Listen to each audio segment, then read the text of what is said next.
E o dono de uma construtora, nós trouxemos aqui a informação, é um empresário, além de ser um engenheiro, que acabou morto na frente da família. Os criminosos invadiram a mansão dele próximo do Parque do Ibirapuera, zona sul de São Paulo, utilizando um controle remoto clonado. Os criminosos fugiram com joias e ainda atiraram na cabeça do empresário. Balança. O circuito de segurança da rua flagrou o momento em que uma quadrilha foge neste carro cinza. Com o portão aberto, eles dão ré, manobram e aceleram. Foram apenas 8 minutos. O tempo suficiente para os criminosos invadirem, roubarem e matarem o dono de uma construtora do ramo da engenharia civil dentro da própria casa. A quadrilha que chegou no carro cinza invadiu a casa da vítima, revirou tudo e pegou as joias da esposa dele. Na hora da fuga, mesmo sem o empresário reagir, sentado e com as mãos para cima, foi baleado na cabeça e morreu. Sem reação, porque até ele estava na ponta de uma mesa, provavelmente escrevendo alguma coisa, e ele deve ter sido surpreendido com a entrada desses 4 e estava com a mão erguida, então não teve reação. Logo após a fuga, os seguranças da rua estranharam a movimentação e acionaram a polícia. 3 minutos estavam aqui e aí chega a esposa também, impedem ela de entrar, mas ela entra e acaba...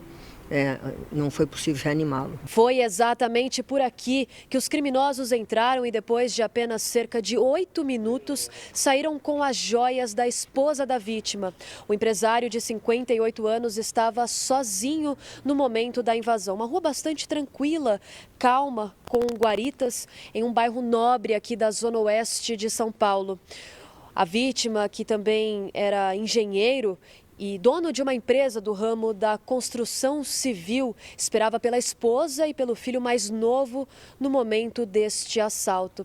Em um dos bairros mais nobres da zona oeste de São Paulo e visado pelos criminosos, a casa invadida fica a pouco mais de 1 quilômetro de distância do Parque Ibirapuera, região com um dos metros quadrados mais valorizados da capital paulista. A gente já pediu acesso às câmeras, já tem algumas imagens, mas as câmeras de dentro foram desligadas, provavelmente pelos autores, que tiraram lá, tem uma caixa lá, um local onde fica a central ali, porque ele tem câmera em toda a casa, tá? Então, mas a gente pediu para a empresa, para ver o que tem, que consegue recuperar. O carro usado pela quadrilha foi localizado e passará por perícia. E o local do crime foi preservado. Agora a polícia segue na busca dos criminosos.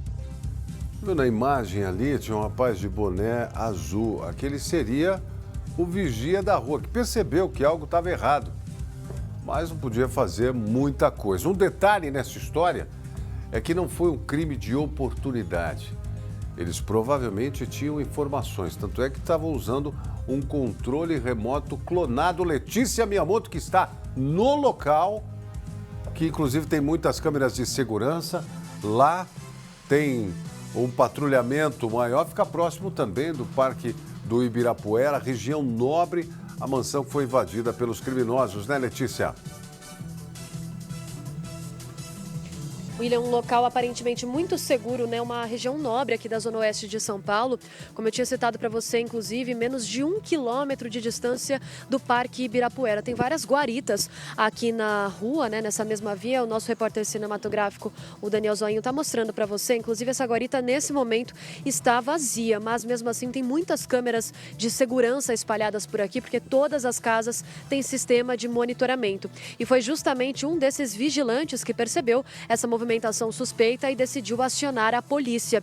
Só que assim que os agentes chegaram até aqui, eles já encontraram, infelizmente, o empresário já sem vida. Eles começaram a fazer uma busca por essa região e encontraram o veículo abandonado. A principal hipótese, William, é de que os criminosos já tinham essa rota de fuga e já imaginavam que deixariam o veículo abandonado nesse local, que fica a poucos metros daqui, a cerca de 1 quilômetro, para ser um pouco mais precisa. E depois eles fugiram e não foram mais vistos, não foram identificados até o momento.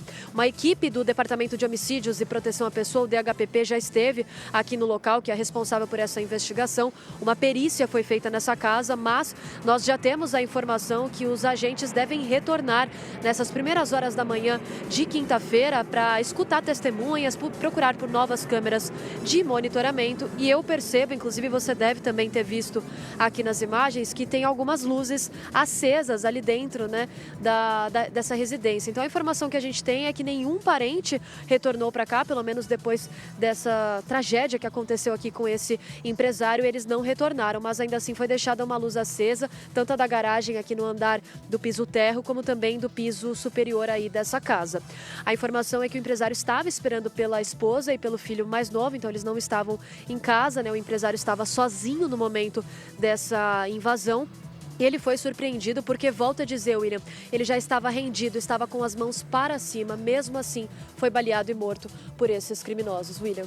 Pois é, olha, é uma situação tão terrível e essa brutalidade, essa covardia dos criminosos, você não precisa mais reagir, né, comandante? Olha, é a sensação William, de impunidade? Não tenha dúvida disso, William. Não tenha dúvida disso. A sensação de impunidade faz com que o criminoso não tenha limite na sua ação e pratique o latrocínio, por exemplo, mesmo sem a vítima ter reagido. Esse é um ponto importante. Eu chamo a atenção para esse caso em dois aspectos. Primeiro, não foi um crime de oportunidade. De alguma maneira, existe alguma informação privilegiada.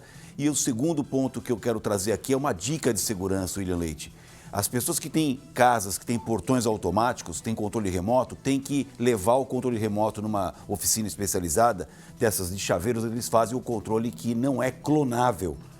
Tem que tirar essa condição do controle abrir sem ser esse mecanismo. Como tem que se blindasse é uma o controle. blindagem que é feita, o controle não fica mais possível de ser clonado. E a segunda dica importante dentro do mesmo aspecto do controle remoto. As pessoas vão num restaurante, dá a chave do carro para o manobrista, a chave do carro com o controle remoto. É daí que surge a chance de você fazer uma cópia. Não, né? quer dizer que isso aconteça. Não é, exatamente. E nós estamos dizendo que você vai em qualquer restaurante. Eu, por exemplo, qualquer lugar que eu vou, eu tenho uma casa que tem portão automático, eu dou a chave, o controle remoto fica comigo. O controle remoto não dou para ninguém, porque é uma dica de segurança para você evitar um problema.